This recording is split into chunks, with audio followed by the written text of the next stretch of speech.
There's no better way to get better at football than playing football. So if you want to, Taylor's going to finish it. I've always been confident in my abilities. I think, I'm a guy that can go out there, and I always believe in myself that I'm going to get open and make the play if they throw me the ball. The third. Ryan, end zone shot for Pierce. He caught it. Oh, what a... Hello, everyone, and welcome to the Colts Cast. We're here to talk about everything and anything Indianapolis Colts. It's Jamal Lawrence. I'm Eric Smith, your co-host of the Colts Cast. This is not a good week to be a Colts fan. Anthony Richardson has officially hit injured reserve. The Indianapolis Colts announced Wednesday. Sprained AC joint injury is as feared. He's going to miss at least 4 weeks, guys, and potentially longer if they go the surgery route. What does this mean for the Indianapolis Colts going forward, especially heading into Jacksonville for a divisional matchup? That's what we're here to talk about, everybody. But please remember to like, subscribe, and comment below with your thoughts, Colts Nation. This is the best way to support us as it gets our video out to other passionate Colts fans just like you, and it's completely free. Jamal, where are we started today? What's going on with the Colts? How are you feeling? Man, this is a lot. This is a lot to kind of unfold over the past couple of days. I mean, it sucks. There's no other way to put it besides it sucks. I was thinking I was frustrating, but I'm not frustrated at the fact that Richardson got injured in that play because it's not something he could have controlled. You can't control how you land. You can say he could have slid or whatever the case is, but that's such an awkward fall that was. Where he kind of fell with his arm extended. It could happen to anybody doing anything at any time of the day. So let's go ahead and smash that right now. So it sucks, first and foremost. So he's not made out of glass. Yeah, I wouldn't say that. I wouldn't say that. People were saying. Yeah, and I get it. I mean, am I upset that we're seeing all these injuries? Yeah, for sure. But, I mean, a concussion, again, he took the right thing. He basically pulled himself out of the game. I'd rather him pull himself out of a game than sit there and try to play Tua style, you know what I mean? And it causes bigger effects. Obviously, this right here we can't really control. He's had some injuries, sure. He's also only played 13 games his college career, so he doesn't have a lot of experience out there getting hit. So now we're only in, game 4 for him in his NFL career. That's 17 total games. I mean, stuff happens. It happens. And these are learning things. We knew that this was going to be an issue. Well, I won't say the injuries, but from the beginning, we all told ourselves, hey, listen, there could be injuries, or he could just stink it up out there, and we have to put him on the bench because it's not working out as well. So as much as I don't want to see him on the bench, I mean, when it comes to, I'd rather it be because of an injury than for him, I guess, stinking it up. I don't know if that's like the most correct thing to say, and people may not so much agree with that, but I mean, yeah, like a lot of people will agree with that. And that's fine. That's fine. But as long as it's not an injury where it's truly going to set him back. And I know you mentioned, Eric, you talked about recovery time for him and how if they have to take the surgery route versus not taking the surgery route. I mean, personally, and again, people may not agree with this either, but I think if there's any doubt or any question at all, I'd rather see him go ahead and get surgery now and let this thing heal itself, because I would hate to start that healing process and then we think it's okay, then we go back and it's re-aggravated again, because that's just going to be another issue where, everything I've read about a grade 3 is like borderline, it's like teetering. It could be, but again, we're not doctors. I ain't no doctor. I've taken a lot more anatomy classes, than probably the average person has, but that's still, I'm not an expert by any means. But I say that because I just really want the best thing for Richardson. Everything I've read talking about keeping his arm supported, keeping it in a sling, resting it, icing it, of course, all the basic things. But then, like today, I saw a picture or a couple videos of him coming out to practice, and it wasn't in a sling yet. He was walking without it, and he stopped and put it on, or whatever the case is. Could he have just gotten out of rehab? Sure. Could he have just I don't know what the case is, but if the docs and the physicians say they want that sling on, man, I want that thing on so it's resting and not getting any extra pressure that it needs to on it. But again, we're not in the building. We're not doctors. We're not evaluating this. So I'll stand by what I say when it comes to the surgery portion. I don't like surgeries because we have seen the effect that surgeries can have on people, Jonathan Taylor, for example. But also, again, I would just hate to avoid a route when it's very borderline because we think it may be quicker to get him on the field or whatever the case is. I don't want that. We got a backup we're going to talk about here in a few minutes for a reason. So I'd rather us take the most cautious route and hope for the best. I thought we were gonna stick a needle in him at halftime, pump him up with some morphine, and get that man back out there on the field. But I didn't know how bad it was. So, Yeah. um, look, I don't want it to be a long-term injury thing. If surgery is the best route, then that's the route we go.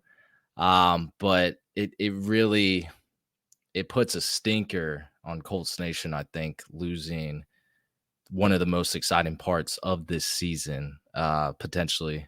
Now, I mean, it's only the minimum is 4 weeks.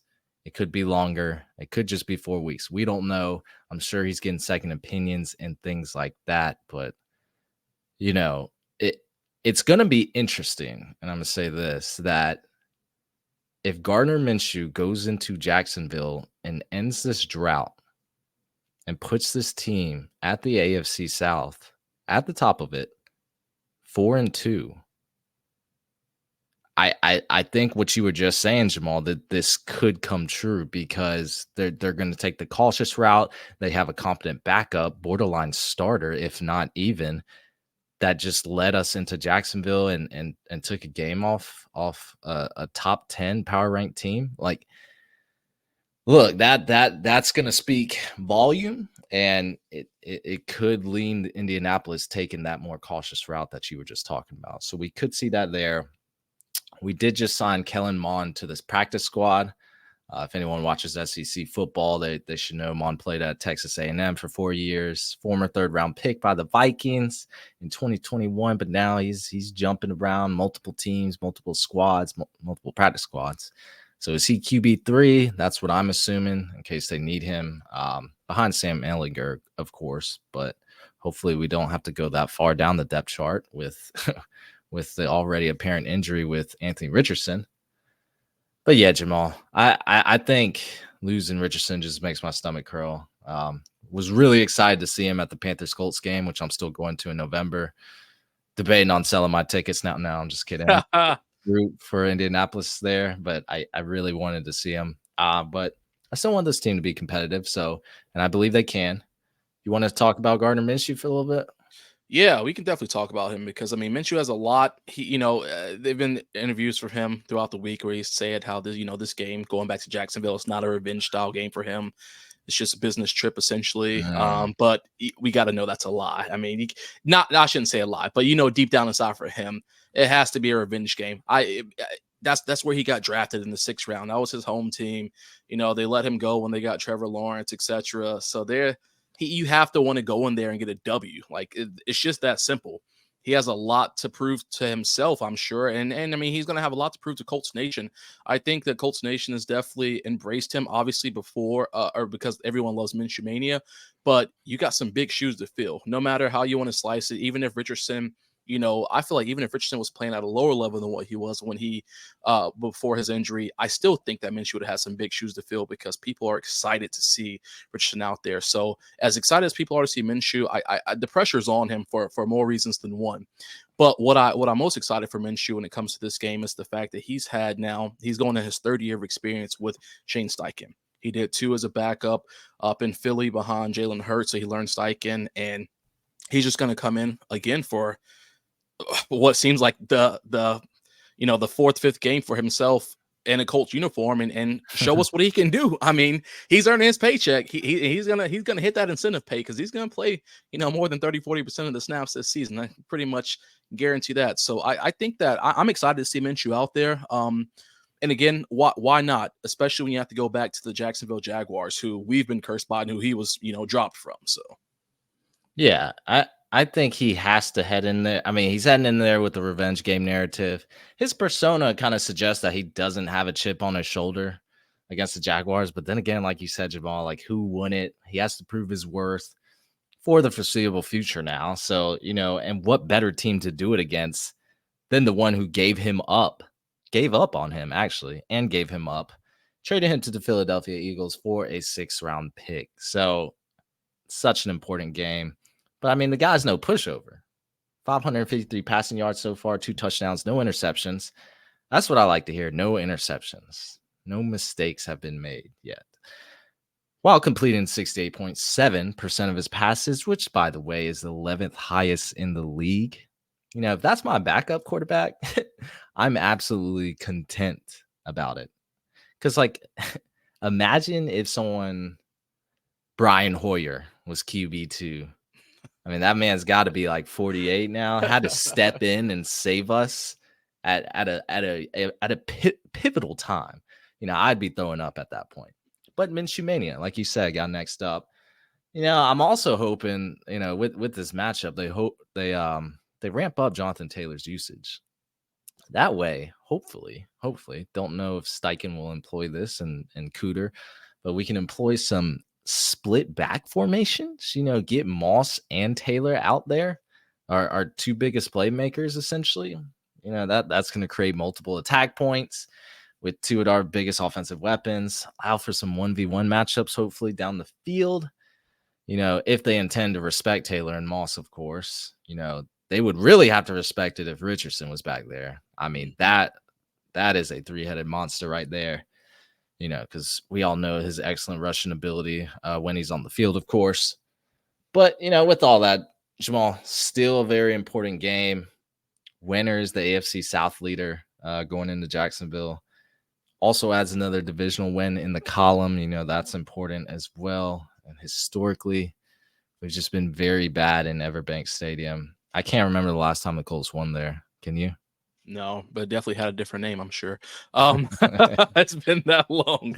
But no, you're right though, man. It's Steichen already said too that, you know, Taylor's going to get some more carries this week. I think he had like not a lot of carries last week, at 10 touches or something like that. I can't remember the exact amount. Something low. Yeah, so he will get more, and I think it's going to be dangerous when we can flip flop them out on first and second down. You know, second and third down between him and Moss. It can eat up that, you know, that defensive line, that defensive front. So we'll see, man. I'm excited for it, but definitely, you know, if I'm Minshew, I'm sleeping okay tonight, knowing that I have a solid offensive line and I got a two-headed monster in the backfield, and I got Josh Downs, who Josh Downs I think is going to be Minshew's favorite target for the next at minimum of 4 weeks. So I expect a lot of big games from him, just because they seem to have a pretty decent connection. They had all off season. I foresee it continuing on. So we're gonna see. That's not a bad bet. Yeah, and talking about that offensive line, we get Raymond back. Hopefully, he's practiced, right? Full practice. Quiddy Pay, Shaq Leonard. Hopefully, I mean we got a lot of guys. I feel like we're relatively healthy going into Jacksonville. So Braden Smith is a name to keep an eye on because I think he was limited today. But man, this team can be competitive. They were competitive in game one. It was the fourth quarter. They kind of broke down, but you know, they got something to prove. You know, everyone wrote us off saying we are going to win 3 games this year. I won't say everyone, but I do have receipts of enough people trying to clown us, and we're already there. Look, and what better? I mean, we can really kick off some fireworks if we upset Jacksonville this weekend. So last game was important. We got the dub, but this game even more important because the Jaguars got the dub last weekend too. We need to get a step ahead of the game. We know the Jaguars have a lot of talent on their roster. Arguably, they have more talent on their roster, but you know that doesn't mean, you know, we'll lose at the end of the day. You know, I think I don't know. Steichen's such a great coach, and you can see the dramatic difference from last year. It's just the energy is different. Like Frank Wright is 0-5. Like we can just tell. I mean, Dude, couldn't wait to throw that shot. Yeah, the roster didn't change that much, and we're already outperforming. We're not even halfway through the season, but you know, Panthers over there 0-5. Oof, and they don't have the first round pick. So it is a struggle to be a Carolina Panthers fan, but we are an Indianapolis Colts fan. We are Colts Nation, and we are ready for this Sunday. Jamal, you got anything else?